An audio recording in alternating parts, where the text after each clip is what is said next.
Buenas noches, jóvenes caficultores. ¿Cómo están el día de hoy? Es un gusto para nosotros tenerlos una vez más en su programa Jóvenes Caficultores. Y bueno, ayer dimos inicio a este curso de cambio climático y su impacto en la caficultura. Como ustedes vieron, pues ayer vimos una parte introductoria de qué es el cambio climático y también el tema de agricultura regenerativa y cómo este se puede englobar en lo que es el cambio climático y cómo podemos tener una caficultura más resiliente. Y bueno, hoy traemos una clase muy bonita, muy importante y con alguien que tiene mucha experiencia en este tema. Así que aprovechenla, disfrútenla. La clase Impacto del cambio climático en la producción del café. Entonces ahí vamos a ver cómo esto ha afectado la producción del café. Bueno, en Honduras vamos a tener un caso ahí en Honduras de cómo se ha visto este impacto en la producción en Honduras, pero también lo podemos relacionar a nuestras diferentes donde tenemos café, ¿no? En todos los países donde son productores de café, Colombia, que tenemos aquí bastantes participantes, Guatemala, Nicaragua y Costa Rica. Un saludo especial para todos esas personas que nos ven en diferentes países y bueno, también a los que nos están viendo en YouTube, Facebook y Telegram, un saludo especial. ¿Y quién nos va a dar esta clase? Yo les quiero presentar a este profesor muy querido, el ingeniero Mariano Vargas, que él pues es ingeniero agrónomo y también sacó una maestría ahí en la parte de negocios. ¿Y qué ha hecho el ingeniero Mariano o qué experiencia tiene? Actualmente trabaja en Nestlé, en Suiza, y ahí pues lidera la parte de gestión global del café verde, supervisando procesos claves para garantizar la calidad y sostenibilidad del producto. También ha sido profesor de la Universidad Air, impartiendo el curso de café. Entonces ahí él tiene esa experiencia en café y aparte que es hijo de productores de café y a toda su vida pues ha estado relacionado en este mundo del café. Entonces tiene mucha experiencia, ha vivido la experiencia de la caficultura de primera mano. Él es costarricense y para nosotros, para el staff de jóvenes caficultores, es un orgullo tenerlo aquí en este programa. Ingeniero Mariano, profe y muy querido ahí. Así que bienvenido a ese programa y lo dejo hoy con sus estudiantes. Muchísimas gracias, Rosy. Un gusto estar aquí en este espacio con ustedes, eh, compartiendo un poco lo de la experiencia que tenemos. Y bueno, vamos a empezar. Voy a compartir la pantalla, nada más me indica si están viendo la pantalla. Sí, solo, ay, ya, perfecto. Listo. Ok, perfecto. Bueno, buenas noches para todos. Un gusto, como le dije, compartir este espacio con ustedes, em, de entender qué es lo que es el cambio climático y cómo esto ha venido siendo uno de los aspectos más importantes dentro del algoritmo, dentro de la fórmula, ¿no? De productividad en las fincas de café de la región, ¿no?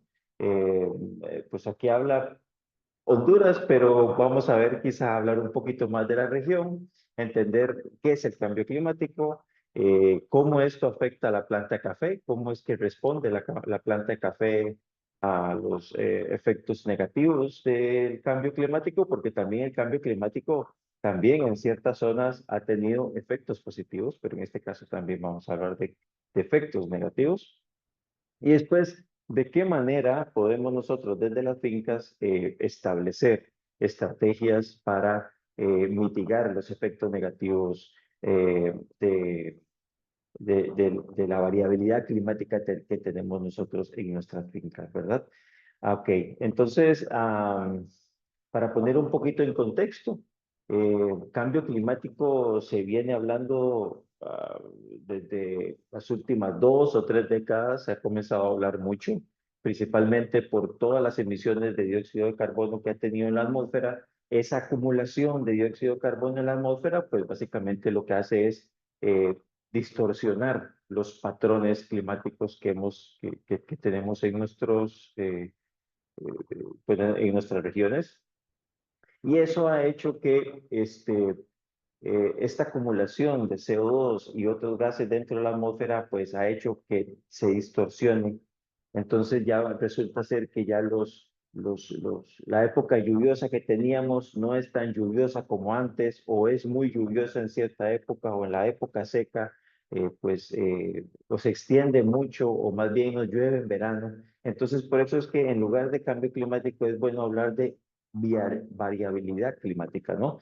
Porque han cambiado los patrones, ¿no? Normalmente comenzaban a llover pues no sé, a partir del 15 de mayo comenzaba a llover, entonces ya programábamos las siembras y era como todo muy consistente, ¿no?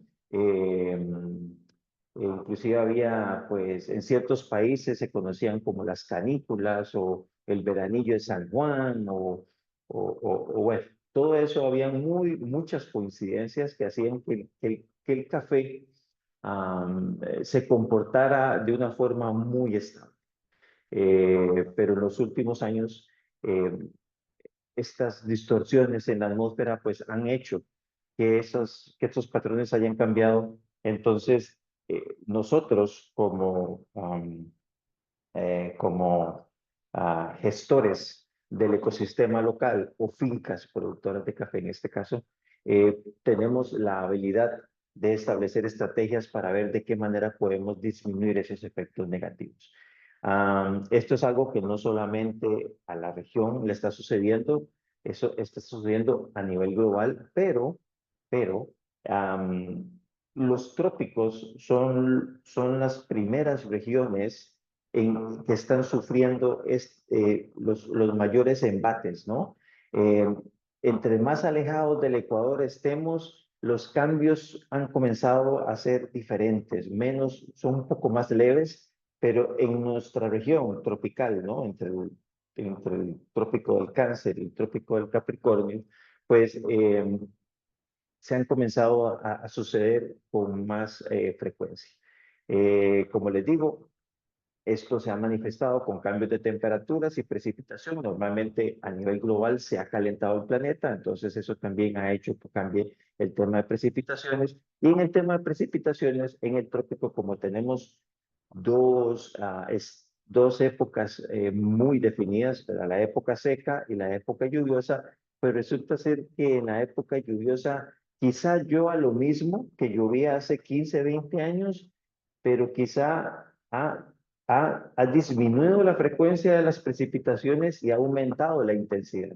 Entonces quizá ya no es tan importante ver el total de milímetros que llovió en el día o en la semana o el acumulado del mes, sino lo importante de la pregunta es cómo llovió. Igual sucede en la época seca. La época seca, los picos que tenemos de impacto de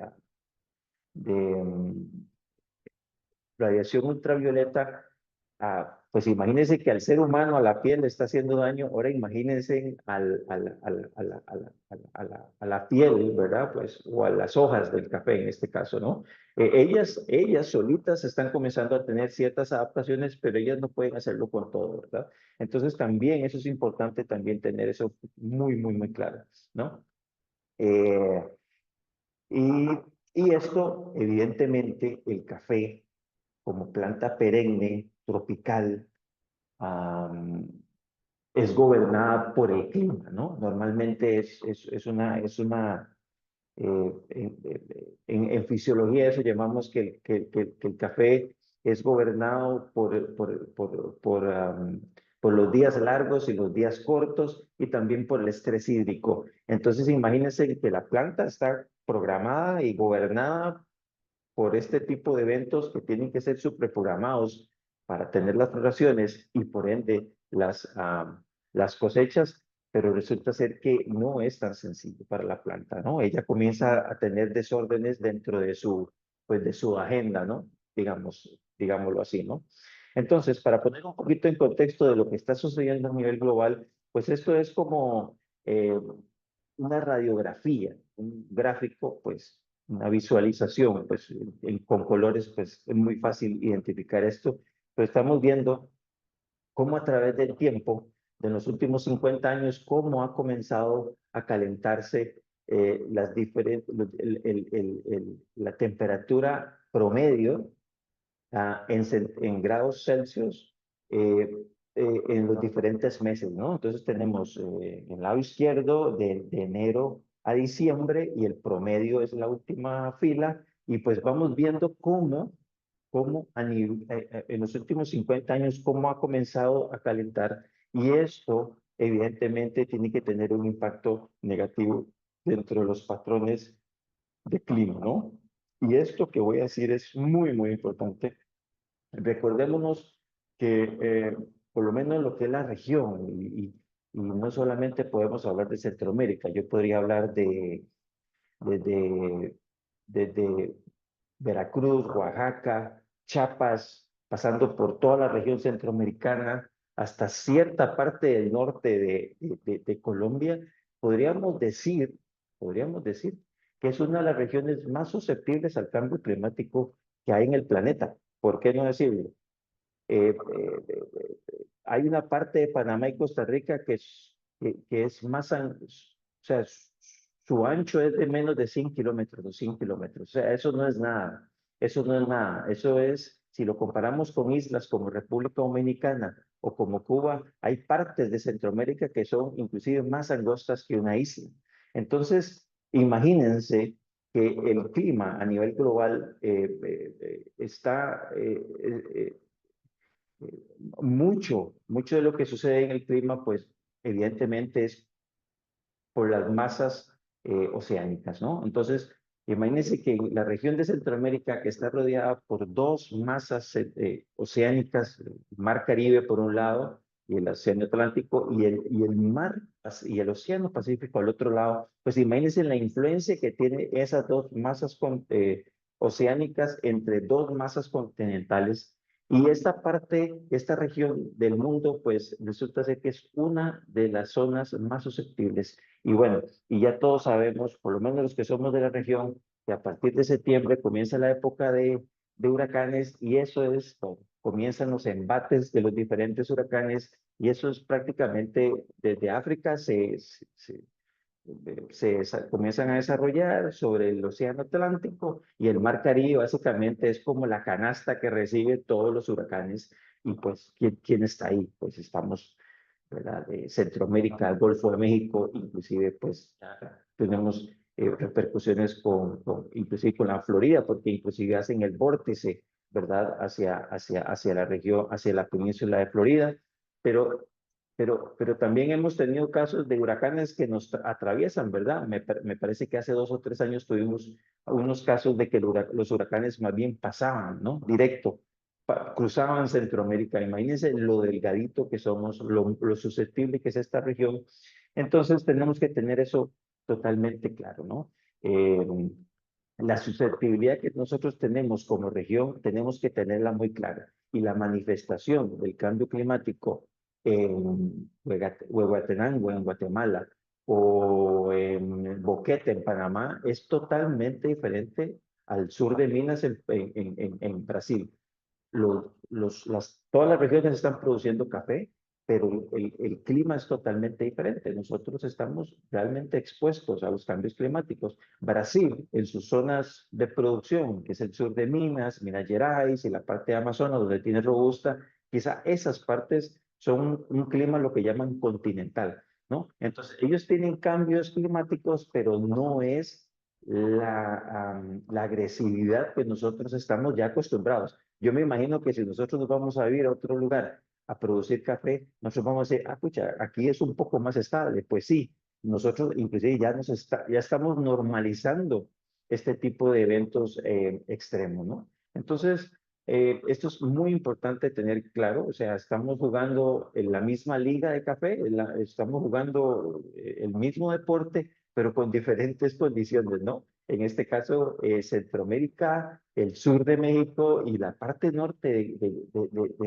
de Colombia, estamos muy, muy susceptibles. Y lo mismo pasa con Indonesia, lo mismo pasa con en zonas que reciben estos eventos monzónicos en el Pacífico, en Vietnam, pues también ellos están expuestos a este tipo de cosas. Lo que pasa es que son países más grandes, entonces eh, el- el- podemos decir que la parte continental hace que haga, pues defienda un poquito más de la zona de producción de café. En el caso de nosotros estamos realmente expuestos. Y bueno, como para ilustrar eso un poquito, pues, de los que estamos acá y hablando un poco de lo que estamos viviendo en la región, pues aquí tenemos un caso, pues, eh,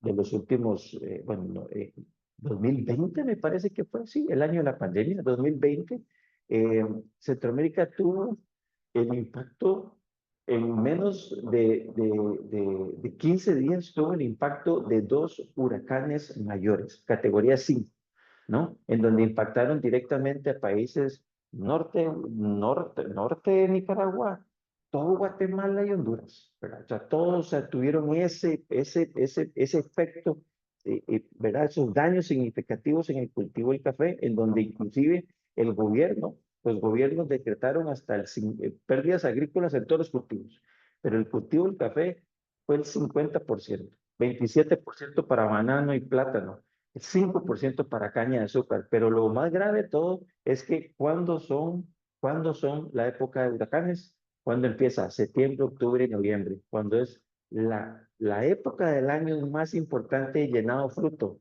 en donde está terminando el llenado fruto, en donde necesitamos tener cosas así como que sucedan, de verdad, es como la última etapa del embarazo, sí, básicamente, y nos pasa este tipo de cosas, ¿no?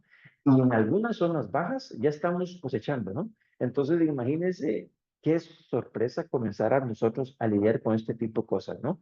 Eh, ya lo dijimos, no solamente café, plátano, maíz, el misma caña de azúcar, ¿no? Zonas bajas se inundan, los pastos para las vacas y el ganado, ¿no? Pues también. Entonces, la región tuvo pérdidas casi de 10.000 millones de dólares en esa época, ¿no? Según el reporte de Relief Web, ¿verdad? Que es una organización sin fines de lucro que está en la región, pues las pérdidas fueron multimillonarias, ¿no?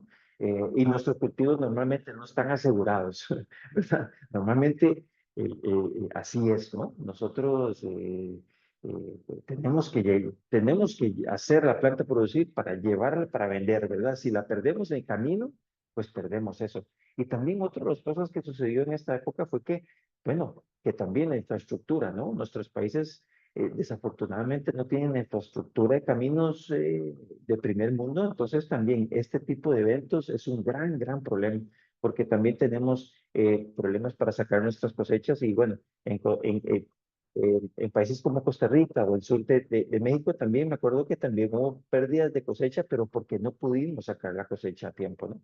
Entonces, bueno, ni para qué decir de si tenemos siembras ¿verdad? El impacto que puede tener en la siembra, los daños por enfermedades como el ojo de gallo, que también son enfermedades, son hongos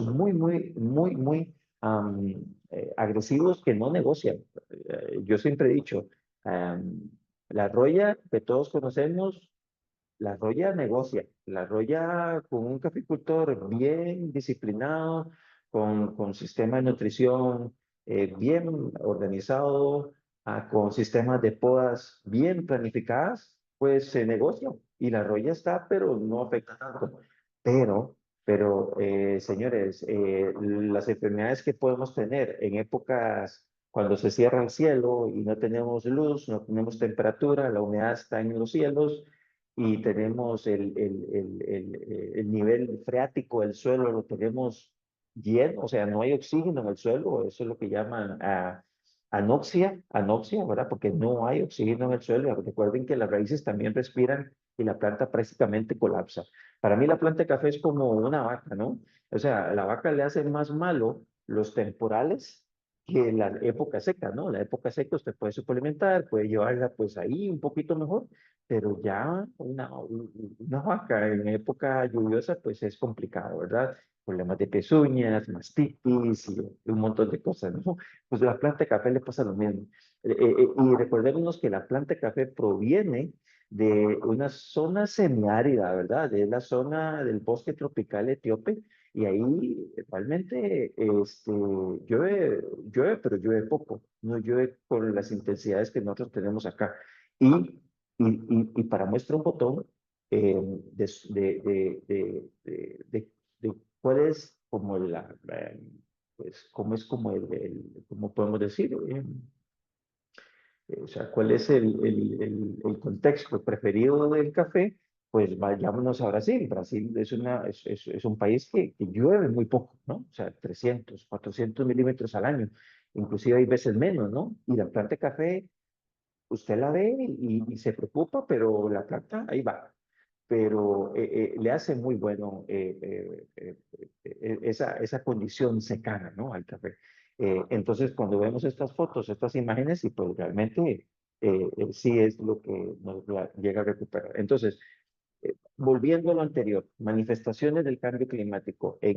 Tenemos dos épocas, época lluviosa y época seca. La época lluviosa empieza normalmente en mayo, junio, que empieza ahí un poquito tímido, pero cuando empieza la época de huracanes, que es a partir de septiembre, octubre, noviembre, y que cada vez aumenta la frecuencia y la intensidad de los huracanes, pues tenemos esto, que esto coincide con la última época llenada de fruto y en los inicios de cosecha de las zonas bajas. Entonces, imagínense, es como la tormenta perfecta.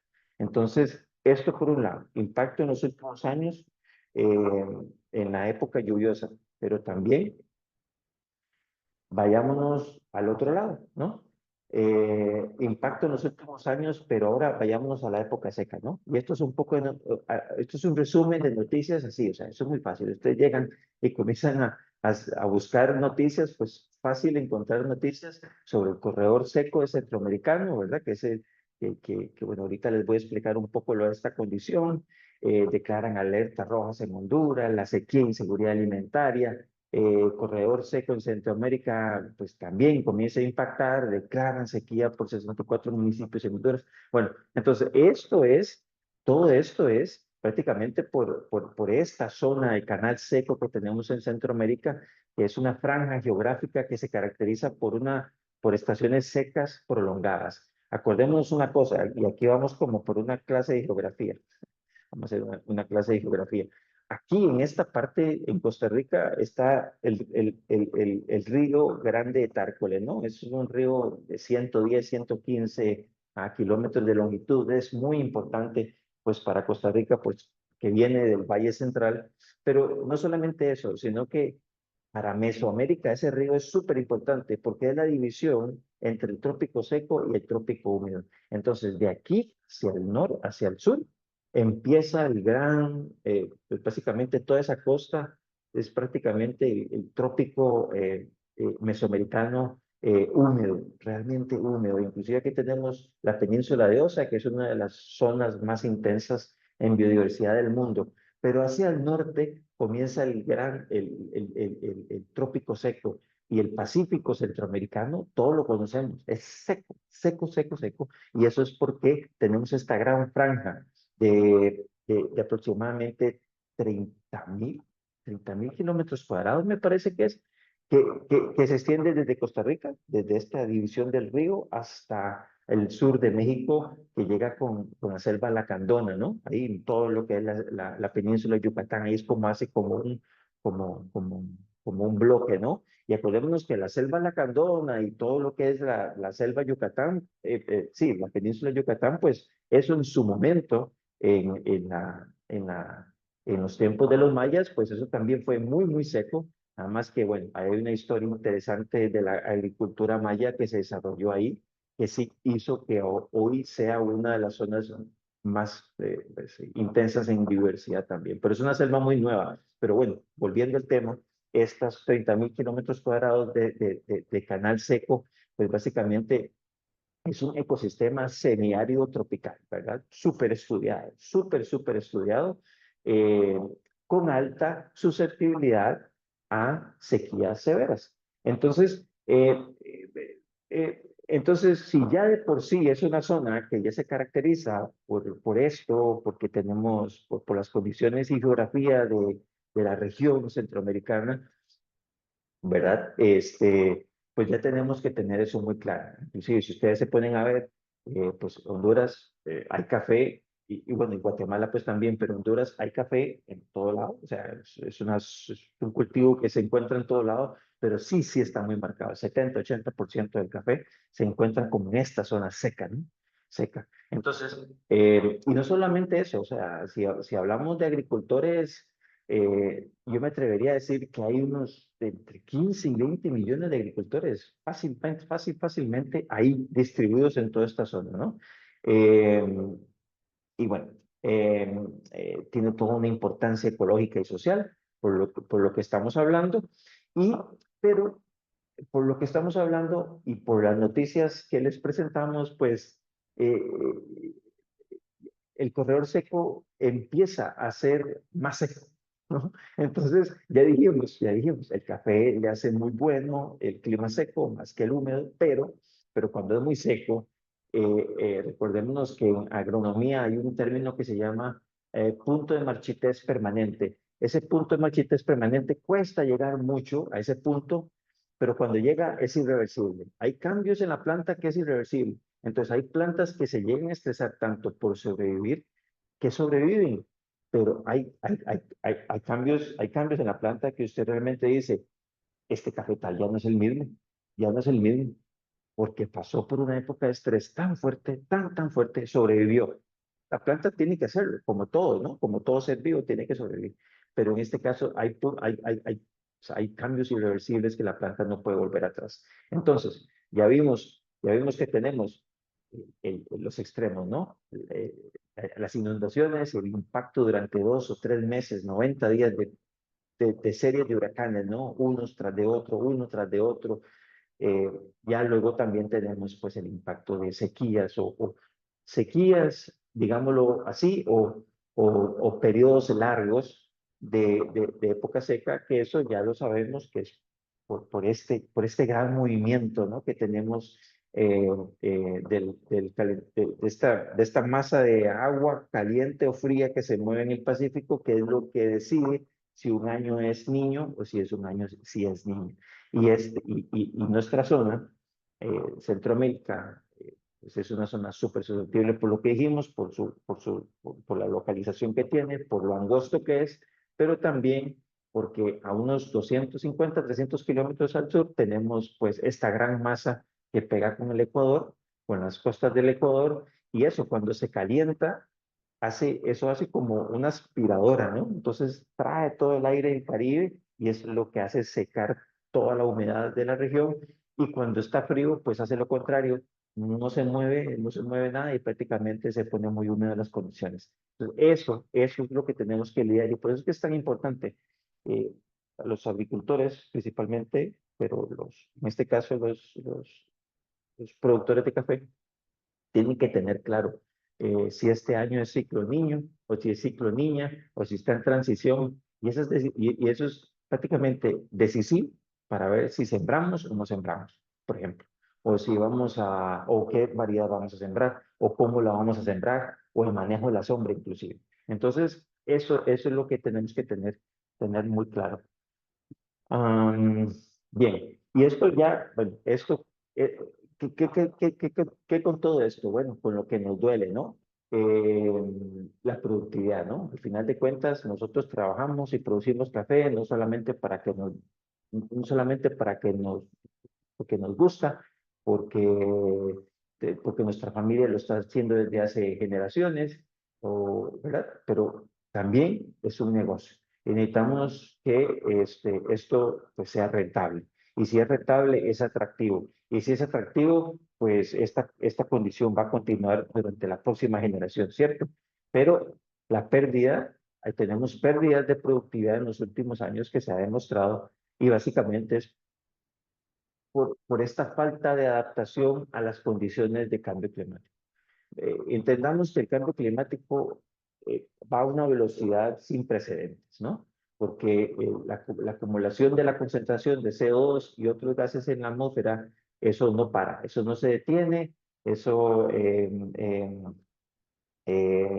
desde los 80, ¿verdad? Hace 40, más de 40 años se hablaba, ¿no? De que cuando llegaba a 350, 400 ppm la concentración iba a ser un desastre. Yo creo que ahorita estamos casi llegando a los 500, ¿no? Entonces, la velocidad es sin precedentes, ¿no? Sin precedentes y así debería ser nuestra velocidad de respuesta, ¿cierto? Pero pareciera que no lo es así, ¿no? Entonces, esto es como una foto de la productividad de Honduras, am, de los diferentes, pues, departamentos. Ve que hay café en todo lado, ¿no? En Honduras, pues, de todo lado hay café, ¿no? Por dicha, por dicha. Pero sí, lo que quiero ver es ver productividad. Quintales, oro por hectárea.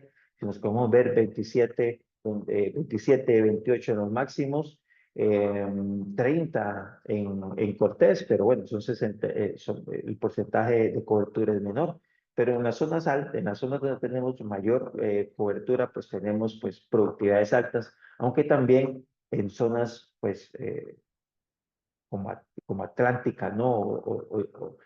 ¿Verdad? Que tenemos 16, 10, ¿verdad? 14 en el paraíso. Entonces ya comenzamos a ver como estas grandes diferencias entre productividades en quintales oro hectárea, ¿no? Pero, pero esto es como una foto, una radiografía de cada dos departamentos, pero si hacemos el zoom un poquito más amplio, pues vemos que a partir del 2020 en los últimos 25 años o 24 años, o 25 cosechas, digamos, 25, eh, la mayoría que estamos acá, pues tenemos como testigo de todo esto y vemos pues el despegue de Honduras que tuvo hace unos 15 años y el despegue, bueno, y aquí voy a hacer como un comentario pues interesante, ¿no?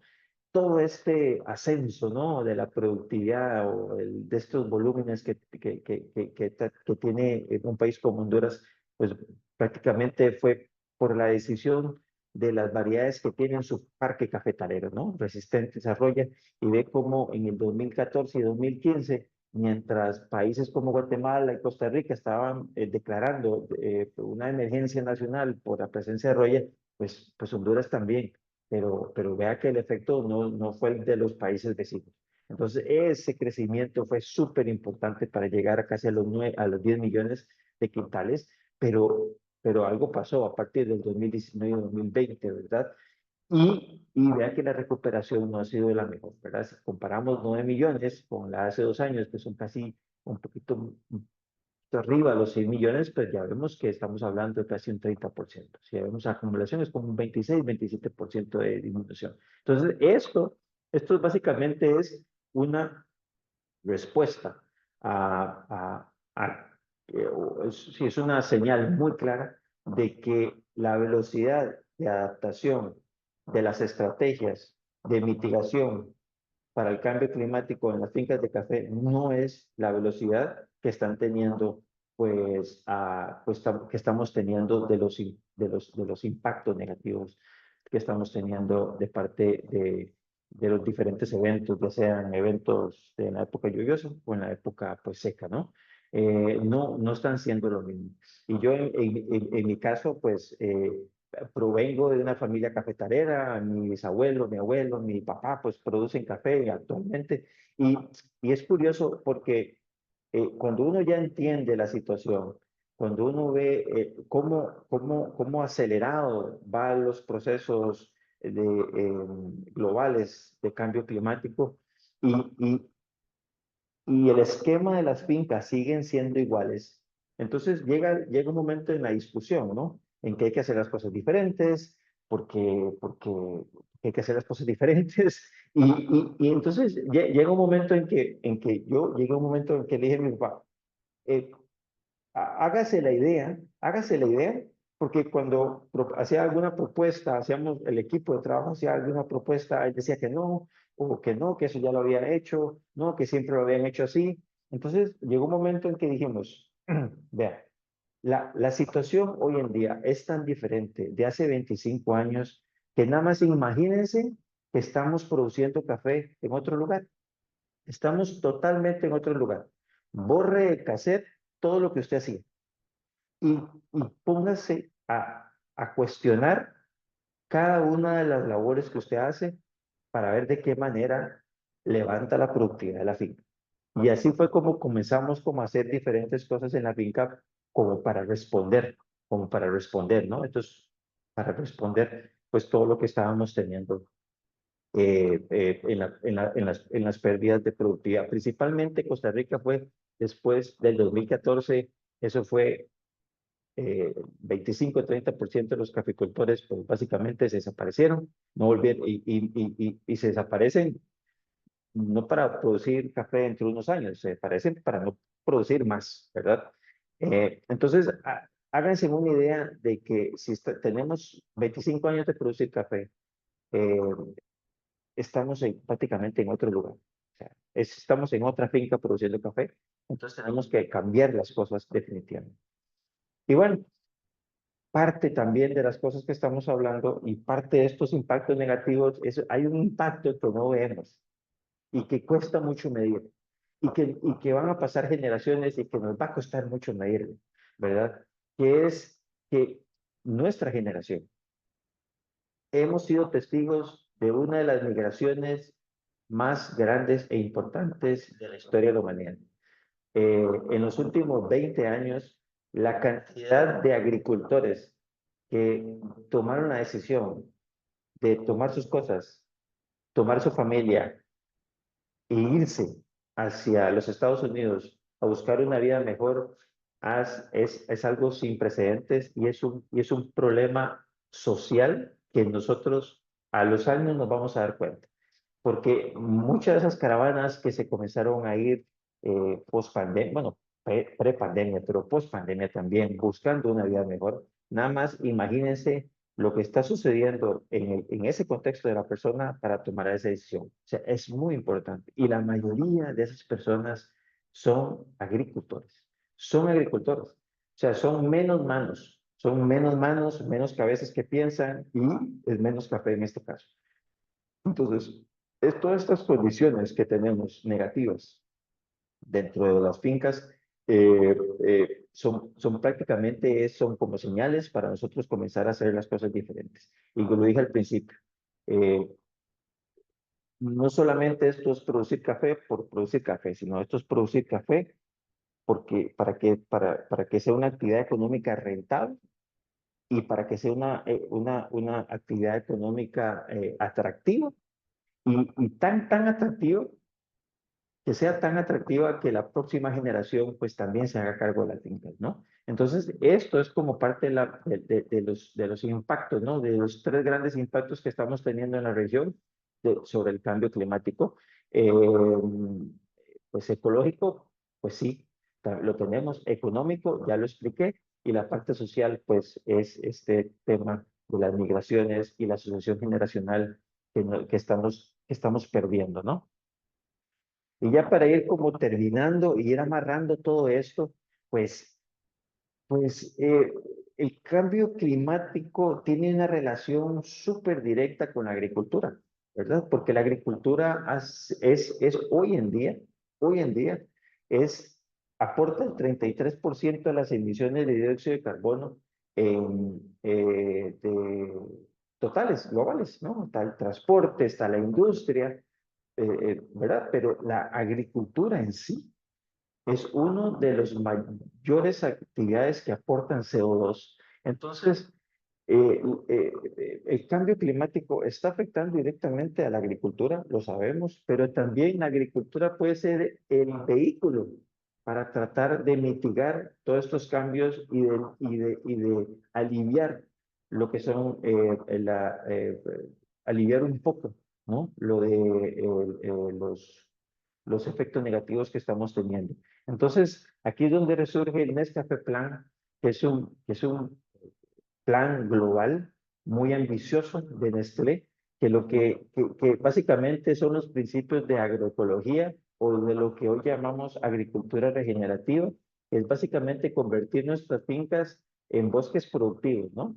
Habla de biodiversidad, de diversificación de cultivos, habla de reestructuración del suelo, habla de agricultura, de materia orgánica, de aporte a materia orgánica, habla también de la parte humana, habla también de reforestación, cover crops o cultivo de cobertura, etcétera, ¿no? Entonces, vienen este tipo de iniciativas que tratan como de ordenar a través de estrategias, ¿verdad? Compuestas por muchas tácticas, en este caso agricultura regenerativa, pues a través del café, que ya sabemos que el café es un cultivo muy estratégico para la agricultura regenerativa o digamos que también para lo que es las soluciones basadas en naturaleza. Porque el cultivo del café tiene condiciones especiales comparado con otros cultivos. El cultivo del café es perenne, o sea, lo siembra y puede pasar 25, 30, 40 años ahí, o sea, es parte del ecosistema, es arbustivo, leñoso, o sea, captura mucho carbono en su planta y también tolera las podas. Entonces, esa dinámica de podas y el sistema radicular creciendo y podándose en ciertos ciclos hace que sea un cultivo muy dinámico y que sea muy atractivo para la captura de carbono, ¿no? Entonces, esto es como nuestra visión para llegar a través de la caficultura, establecer todo este diferentes técnicas o estrategias para crear sistemas resilientes, pero no solamente resilientes, porque para mí resiliencia sí se pues, puede aplicar pues, para otros contextos, pero yo creo que es rentabilidad, ¿no? O sea, ponernos nuestra mentalidad de negocios, yo creo que es cuando las cosas comienzan a cambiar. Eh, pero bueno, si le podemos decir resiliencia, pues también, ¿verdad? Entonces, en el Café Plan, como le dijimos, repasando un poco, estrategias de adaptación de cambio climático, habla del establecimiento de sombras, ¿verdad? Porque el café es un cultivo adaptado a la sombra, recordemos. Nosotros hace 50, 60 años, agarramos y lo pusimos al sol para producir más, para estresar el sistema, pero el café bajo sombra está bien o mejor que si estuviera estresado al sol. Segundo, incentivar y motivar el uso de variedades resistentes a sequías y enfermedades y por ende siembras nuevas, cultivo nuevo, tejido nuevo, raíz nueva, más productividad, ¿no? Manejo de suelos y de agua, ¿no? El manejo de gavetas o terrazas, barreras vivas, cosechas de agua, todo ese tipo de prácticas son importantes y ya muchos de nuestras fincas lo hacen de por sí, ¿no? La agroforestería, esto es clave, ¿no? El uso el establecimiento de árboles de forma estratégica, el uso de, de, de, de, de coberturas de suelo, ¿verdad? El café no es un cultivo como otros, ¿no? Que ocupa, ¿verdad? Que ocupa tener el suelo, ¿verdad? Limpio, ¿no? El café lo ocupa, pero también tolera el uso de malezas, ¿no? En este caso, pues coberturas en el suelo, ¿no? Eh, Quizá en los 2 primeros años después de siembra. No, yo sí soy, para eso, ahí sí tenemos que limpiar bien el suelo, pero para allá después, cuando la planta tiene 3, 4 años y ya entra en producción, perfectamente se pueden utilizar cobertura de suelo y así finalmente tenemos esta infraestructura climáticamente inteligente. En estudios que se hicieron en Costa Rica, para que se den una idea, digamos, un cafetal con sombra como este, básicamente lo que hace es aislar am, las, con las condiciones que hay fuera del ecosistema. Entonces aquí nosotros podemos crear nuestro propio pues, clima, ¿no? 21, 23 grados, puede que esté el sol a 32, pero ahí si nos metemos a la sombra vamos a estar a 4 o 5 grados menos. Igual si tenemos altas precipitaciones, aislamos el ecosistema y lo protegemos, ¿no? Entonces imagínense que esto es como una burbuja, ¿no? Hacemos como una burbuja de protección y también aumentamos la biodiversidad, microorganismos, microbiota y demás, ¿no? Entonces, esto es un poco como las estrategias a nivel global de empresas como Nestlé que están haciendo en la región. Am, y yo creo que para usar pues para no, así que rápidamente, pues hay muchos casos de éxito en la región de adaptación. Como le digo, esta foto pues es como el ambiente que le gusta al café, ¿no? Sombra con diferentes especies de árboles, con esa cobertura, ¿verdad? Para evitar erosiones y tener pues la temperatura del suelo, pues que tenga una temperatura no alta, ¿verdad? Para el tema de la microbiota y demás. Y luego también tenemos pues, en Guatemala, en Brasil, esto es Vietnam, ¿no? Que también estamos trabajando, pues básicamente es lo mismo, diferentes culturas, pero al final de cuentas yo creo que se puede pasar lo mismo. Y, y pues básicamente estas son las conclusiones, ¿verdad? Pero para no gastar más tiempo en este monólogo, nos quedan 15 minutos, que la intención es también pues atender algunas de las preguntas que tengan pues los participantes con mucho gusto y tratar de como, también de compartir un poco. Excelente, profe Mariano. Pues ahí tenía primeramente muchos saludos de Costa Rica. Ahí Ah, muy teníamos bien. bastantes participantes y de Ah, un Panamá, gusto. Colombia, Venezuela, Perú, República Dominicana, Honduras. Y ahí, por si se me queda alguno de saludar, ahí también estaban mandando muchos saludos a usted, profe. Y tenemos un par de preguntas por aquí. Claro. Eliodor González nos pregunta, a través de la caficultura, ¿cómo podemos ayudar a controlar el cambio climático? Sí, como les digo, para mí el café, eh, voy a decir algo que no es políticamente correcto, pero como todos somos cafetaleros, creo que que no está mal decirlo.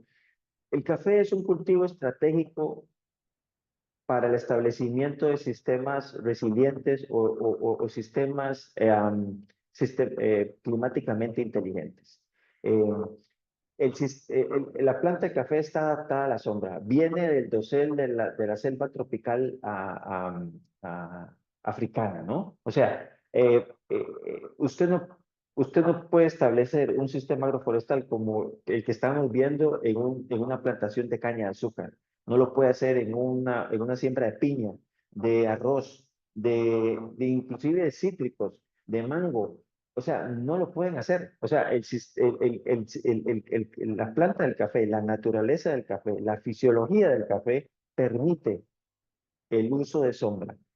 Y repito, ¿cómo podemos nosotros establecer estos sistemas? Pues este diagrama pues se ve muy bonito, pero esto es básicamente nuestra finca. La mayoría de nuestras fincas, pues yo creo que ya somos regenerativos hace años, pero es básicamente como es un poco, y acordémonos, nosotros no somos dueños del ecosistema, somos gestores, somos administradores de un ecosistema. Entonces, si nosotros tenemos la posibilidad de seleccionar las especies de árboles de sombra, dónde sembrarlas, cómo sembrarlas, la distancia de siembra. Si tenemos la posibilidad nosotros de gestionar la distancia de siembra entre las plantas, si nosotros tenemos la decisión de saber qué tipo de variedad vamos a sembrar, qué tipo de fertilizante vamos a utilizar, o sea, qué tipo de materia orgánica vamos a utilizar. O sea, nosotros somos los gestores de esto. Entonces, si nosotros tenemos la capacidad de tomar este tipo de decisiones, pues yo creo que tenemos la gran posibilidad, nosotros como cafetaleros, no sé los otros cultivos cómo van a ser, pero nosotros como cafetaleros podemos crear este sistema que es como una burbuja, ¿no? Nosotros agarramos esto y ponemos un termómetro acá y lo ponemos afuera, pues básicamente son dos mundos diferentes, ¿no? Entonces, el establecimiento de sistemas agroforestales multistratos biodiversos es una de las estrategias que tenemos que comenzar a promover en nuestros cafetales y con el uso de coberturas de suelo para bajar la temperatura de nuestros suelos y con este tipo de prácticas pues establece ya comenzar a incentivar los microorganismos que tenemos en nuestras fincas, ¿no? Esta es como una forma que podemos nosotros pues mitigar los efectos del cambio climático. Excelente, profe Mariano. Y bueno, por aquí tenemos otra pregunta relacionada al tema de variedades. Cristian Ujú. Esteves nos pregunta, ¿cómo afecta el cambio climático a las diferentes variedades de café? Sí, mira, lo de las variedades es un gran debate, ¿no? Porque todos tenemos nuestras preferidas y voy a tratar de hacerlo resumido. Eh, Hace 50 años, cuando Centroamérica comenzó a sembrar mucho café y básicamente la mayoría era Borbón, Mondonóvo, Caturra, por allá salía un Catuahí, eran variedades eran variedades, ahí sí voy a decir la palabra, eran variedades muy resilientes, eran variedades que fácilmente se podían adaptar a cualquier región, ¿no? Hoy en día, las variedades que nosotros estamos sembrando en nuestras fincas son variedades de programas genéticos recientes en donde las especificaciones son un poquito diferentes a lo que nosotros conocemos. Normalmente nosotros tenemos la idea de agarrar una variedad y sembrarla como lo hacíamos antes, pero no es así. Nosotros tenemos lo que nosotros tenemos que buscar son variedades con sistemas radiculares robustos. Si no injertamos en nuestras fincas, tenemos que buscar variedades con la mayor volumen de raíz. Y eso es fácilmente verlo si nosotros hacemos nuestro propio almácigo, desde los 6 o 7 meses de siembra, nosotros ya nos podemos dar cuenta cuáles variedades tienen mayor cantidad de raíz. Si, si nosotros queremos diseñar una planta que sea resiliente al cambio climático, tiene que ser la planta con la mayor cantidad de raíz. Y si queremos hacer la comparación así rápida, pues veamos la diferencia entre una planta robusta o conilón o una planta arábica. O sea, el volumen de raíz es totalmente diferente. ¿Y cuál de las dos variedades es más susceptible al cambio climático? Pues arábica. Ya lo dijeron, en el 2014 dijeron, en el 2030 el 50% del área sembrada de café arábico no va a ser, no va a servir para producir café en el 2030. Eso lo dijeron en el 2014. O sea, ya pasaron 11 años y nosotros o sea, ya tenemos que hacer cambios. No estoy diciendo que vamos a sembrar robusta en nuestra zona, sino pero lo que sí tenemos que buscar es, si no injertamos, tenemos que buscar variedades con sistemas radiculares grandes, robustos, con alto volumen. Y de esa forma podemos nosotros, pues, pasar un poquito, ¿verdad? Ser un poquito más resilientes con este efectos negativos que tenemos del cambio climático. Sí. Muy bien, profe. Por aquí tenemos otra pregunta de Naidelin Romero. Dice, ¿el cambio climático podría generar cosechas de menor calidad aunque haya una producción suficiente? Calidad no, porque calidad, digamos, las variables que rigen o que definen la calidad no tienen que ver con cambio climático. Y básicamente es altitud, ¿no? Si tenemos altitud, pues la calidad la tenemos, ¿no? Porque es donde tenemos mayores cantidad de lípidos, tenemos, bueno, todos los efectos que tiene el grano de café a mayor altura, mayores carbohidratos, mayores mieles, vamos a producir un poquito menos, pero ahí es donde tenemos la calidad la parte, la altitud, ¿no? La altitud, eh, eh, ¿verdad? Pero el cambio climático no es que va a producir, no es que va a afectar la calidad directamente, ¿no? Lo que está afectando es la productividad, ¿verdad? Que básicamente son los kilogramos o las toneladas de café oro o fruta por hectárea, ¿verdad? Pero el cambio climático para mí no afecta la calidad, porque la calidad es regida por la altitud principalmente. Entonces eso no, pues no tiene nada que ver. Entonces, si tenemos la actitud del alágrego, ya tenemos pues la calidad. Entonces ahora tenemos que enfocarnos en ver cómo mejoramos la productividad, ¿verdad? Ujú. Bueno, por aquí tenemos otra pregunta de Hugo Hernández. Ahí Ajá. nos dice qué relación hay entre el estrés hídrico y la incidencia de enfermedades como la roya o la broca. No veo yo relación. No veo relación, porque el estrés hídrico, acordémonos que es el estrés que necesita la planta para lograr florear, ¿no? Entonces, yo a veces pues, le digo a los estudiantes, ¿no? El estrés hídrico es como cuando comienzan a estudiar de último, ¿no? El día anterior, ¿no? O sea, solamente estresados eh, estudian, ¿no? Igual pasa en la planta de café. La planta de café, si no se estresa, o sea, de forma hídrica en la raíz, ella no va a florear. Entonces, por eso, cuando tenemos época seca y comienza a llover, la época, la época seca en Costa Rica, por ejemplo, en los 2 últimos años ha sido interrumpida por lluvias. Eso hace que quiebre el estrés, ¿no? Entonces, cuando llega marzo, abril y comienzan las lluvias, la planta no está estresada. Entonces, no está estresada, entonces sí florea, pero no florea como nos conviene que floree, ¿no? Entonces florea, pero ahí como para sobrevivir, pero no tiene ninguna relación con enfermedades. El estrés hídrico es una manifestación fisiológica que tenemos que entender muy bien para lograr floraciones exitosas y así una producción exitosa. Pero eso no tiene que ver mucho con roya y con otras enfermedades, ¿no? Eh, sí, no. Ujú. Gracias, profe. Y bueno, vamos a abordar, creo que la última pregunta, ya estamos ahí con poco tiempo. Y por aquí Víctor nos consulta cómo el cambio climático puede afectar la distribución geográfica de las zonas aptas para el cultivo de café.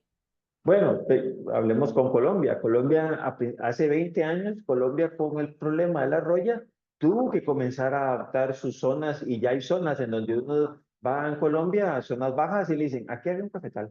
Ah, y pues ya no hay, porque no, aquí la broca golpeó mucho, entonces ya migró para la zona un poquito más alta o un poquito más metida saliéndose del valle, por ejemplo, ahí del Valle del Cauca. Entonces se salen del Valle del Cauca y van buscando como otras zonas más altas. Preguntémosle a Colombia, también preguntémosle a Brasil. Brasil en los 70 sufrió de heladas. Y bueno, vayamos ahorita a la zona sur de Brasil, si están produciendo café. No, ya todos se desplazaron hacia el norte. Entonces, estos son casos de adaptación en donde nosotros tenemos que tomar. Y como les dije al principio, cambio climático no solamente es negativo. Hay zonas, por ejemplo, en Costa Rica, sigo en Costa Rica. Costa Rica hay una zona que se llama Turrialba que ha sido más bien beneficiada por el cambio climático, porque llovía todo el año y no se ordenaba, y resulta que últimamente ya se está como ordenando un poquito porque tiene condición atlántica, y ahora resulta ser que está floreando como toda la vida quisieron florear, ¿no? Entonces también tenemos que ir viendo este tipo de cosas y este tipo de migraciones a zonas en donde pues así lo hicieron nuestros abuelos y pues ¿por qué nosotros no lo vamos a hacer, verdad? Entonces sí, definitivamente se tiene que comenzar a dar